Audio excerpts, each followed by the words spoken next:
If you had hamsters when you were little, I can almost guarantee that at one point you must have seen one of your hamsters running in its wheel while another one got in and went for a ride. Well, that's the image that comes to mind when I think about the Wheel of Fortune card from the tarot. And I made this top inspired by that card. So let's talk about it. I'm Madi with Madi Sews, and welcome back. It's actually been quite a while since I've done one of these videos. I started making face masks and they really kind of took over my life. So I apologize that it's been so long. I'm gonna try to not let that happen again. I made this top that I'm wearing now based off of the Wheel of Fortune card from the tarot. So let me show you the card and then we can talk a little bit about its meaning.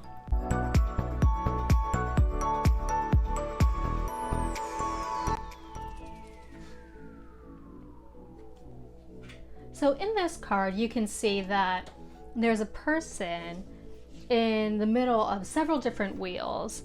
And it kind of looks like they're kind of hanging out and going for a ride.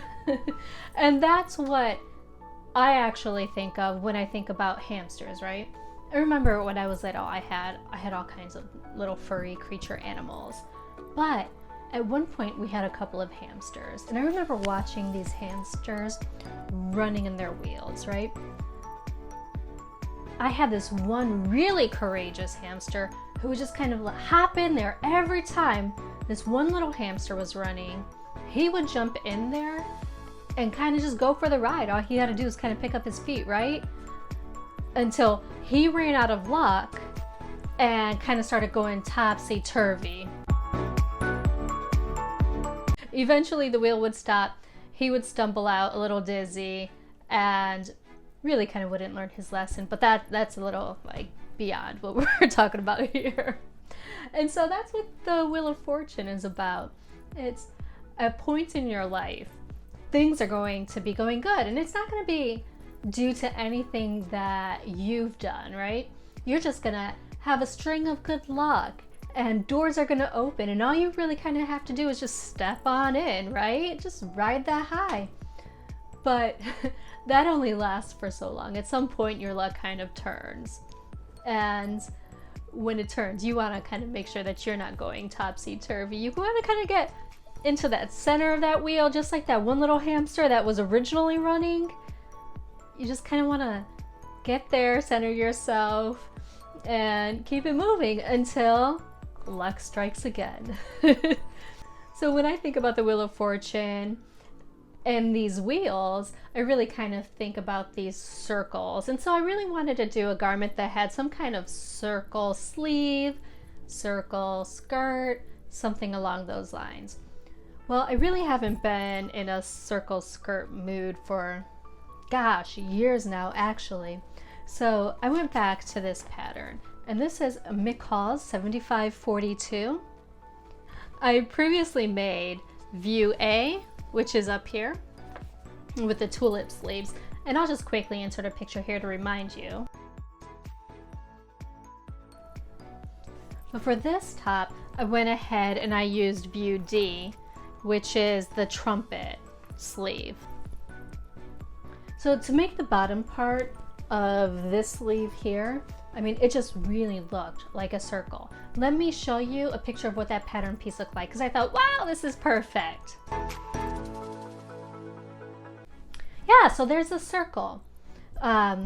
This pattern is a winner. If you have it in your stash, I highly recommend you make it. It comes with cup sizes, so you don't have to worry about doing bust adjustments. It has shoulder darts in the back. It has various sleeve details, and quite honestly, I felt like it was just a straightforward sew. This one, I did go ahead and sew it all the way up in the back because I don't really have that big of a head. Well, my family thinks I have a big head, but size-wise, it's a little on the smaller side. So I'm able just to put my head right through that neckline and keep it moving. The fabric that I used from this, now if this looks familiar, it's because I've made something from this. This is the same fabric that I used to make my 80s prom dress. So I'll show you a quick picture here to kind of refresh that memory. Yeah, that was a really fun make with all the flowers. Well, I had some left over, and while I was in quarantine in my bedroom, I decided that I was just gonna go ahead and sew up the rest of that fabric that I had. And really, I used every single last bit of it up, which I'm super stoked about. Even though this fabric is shiny and a little slippery to the touch, it's not really that tricky. I tend to use a lot of pins when I'm working with slippery fabrics, so that really kind of holds everything together. I will say though that the hole on the inside of my circle sleeve pattern was quite a bit larger than the rest of the arm sleeve coming up into this point. And that made it really kind of tricky easing in all of that fabric. I did end up with a couple of like tucks and little puckers here and there, but really it's not much to bother me. I don't think it really makes a difference. I don't really think it's that noticeable in this top. If there's anything that disappoints me about this top, it's the fact that I made it to wear it to work, and I've been working from home for the past 2.5 months. We don't have a date to return back yet, so it's still gonna be a bit, and it's starting to get really kind of hot and muggy outside, and I just don't see myself wearing shiny black polyester fabric on a hot humid day. It's just not gonna happen.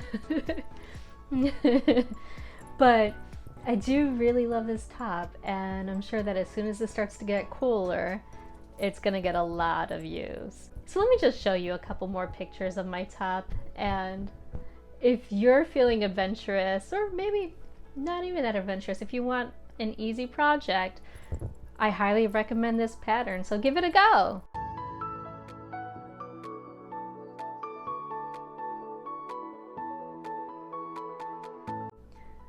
And by the way, if you've been enjoying my videos, please hit that subscribe button. It lets you know every time I upload a new video, so that way you don't miss one.